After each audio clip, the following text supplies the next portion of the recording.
Out of Time by Blur. Luckily, we're not out of time. We've got another hour and 25 to go.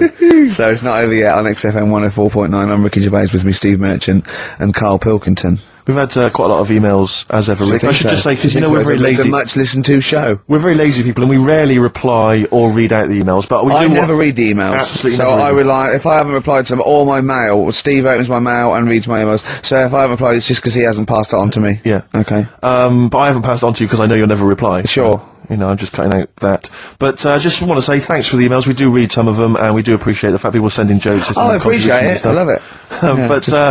But we don't have to do anything towards it. Sure, we had an email from Jack. He just said he missed the last 2 weeks' shows. Has he missed anything?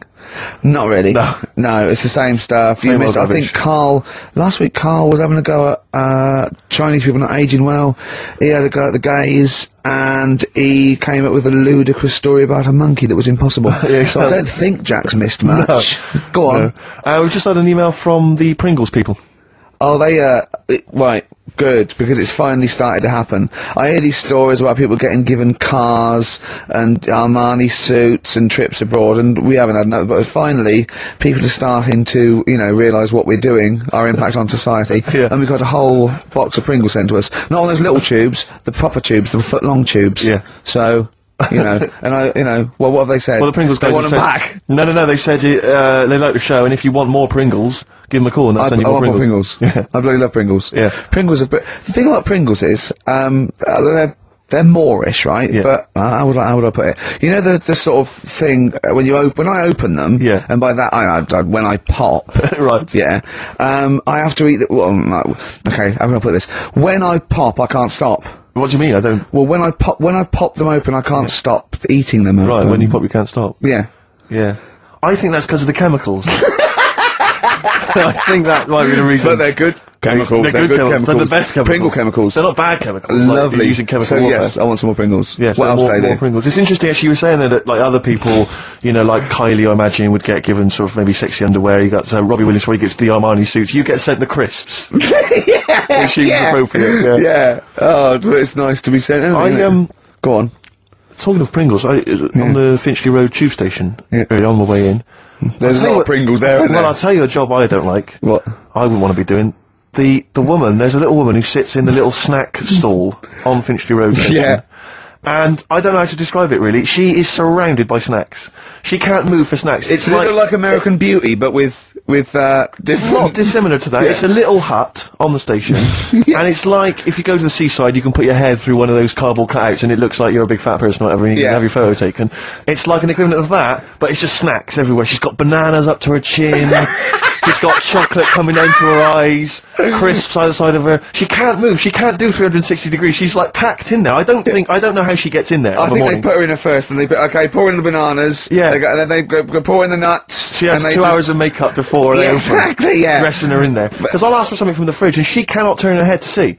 She has to go by feel alone, just to feel the fridge, and get stuff out and pass it. And often I'll say, that's not what I wanted, but she can't. You've got to let her off. It's extraordinary. Dear. But there's no music playing. Does she have to sell her way out of it? Exactly. If it's a slow day, she's stuck there till the next day. Yeah, it's like a world-breaking attempt.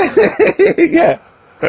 Oh dear. First Finchley Road, so if you... if you're on Finchley Road, or just want to pop down there, have a look at the snack woman, because it is, it's how does she get refills, though? I don't know how it works. I don't know how she goes to the toilet or eats. I don't know what she does. Yeah. But God bless her. So that's one of the jobs you wouldn't have. That's jobs I would not like. I've always worried about working in one of those big photocopying places. Sure. Because it's that constant taste of toner. Yeah. You know what I mean? It's so dry, and I just imagine going to work with a hangover. Yeah. 8 hours in that sort of I think it's those jobs where, what's the best that can happen?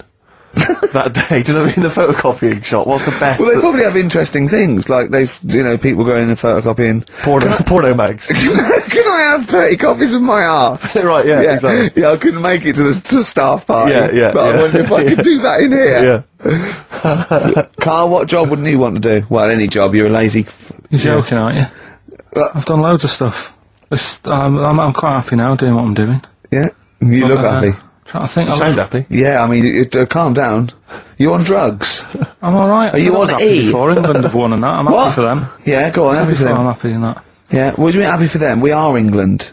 Happy for us? Yeah. I mean, we didn't play. I did very little towards it. No. It was mainly Johnny Wilkinson. Yeah, I and the barely other- contributed. Switching on the TV was about as much as I did. Exactly. And shouting, "Come on!" Yeah. Talking about jobs and that, though, I was reading the other day about, like, you know, rubbish jobs that people have had and I stuff. haven't got time when I'm at work, man. I just get on with it. I'm not squiddly diddly.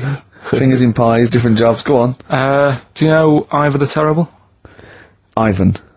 He, His Russian. Yeah, that was the Welsh fella. It was bloody awful, but not as bad as his Russian cousin, Ivan. Go on. he had a fella doing some work for him, right? This fella built his house.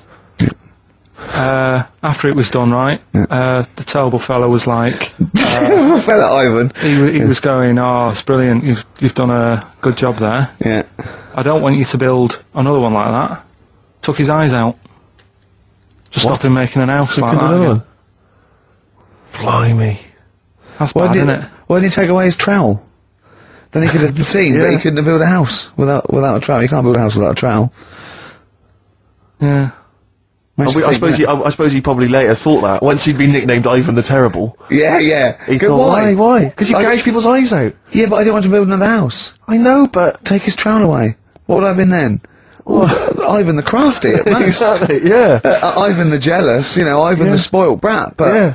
Ivan, gouge someone's terrible, eyes. isn't it? That is bloody terrible. I'm surprised you're not called Ivan the. Do you know what I Yeah, mean? you're going to get on in history like with Vlad the Impaler. Yeah. He's mainly remembered for impaling people. Yeah, he did a lot of other stuff. Did a load of great charity But work he did. The Not impaling remembered. is the thing that's really Yeah. gone down in history.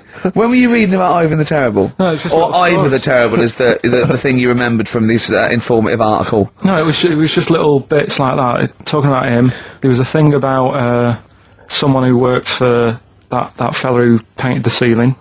Sistine Chapel. Yeah, there was a thing. A woman who worked for him in his house, and I love how you assimilate information when it's just bordering on the academic, or just the interesting and true.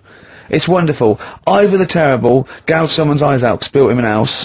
That fella who painted that ceiling had a woman work for him. Imagine if you wrote that down in an essay. Imagine if you wrote that in a school essay. Well, you'd probably end up with not getting a grade, or... Yeah, or thinking you turned Yeah. up to more than you had. Exactly. Anyway, the Go woman on. who lived with... Yeah, the woman who lived in a shoe. Go on. yeah, there was this woman who lived with him, and she used to, like, you know, go out and do all this shopping and that. Yeah.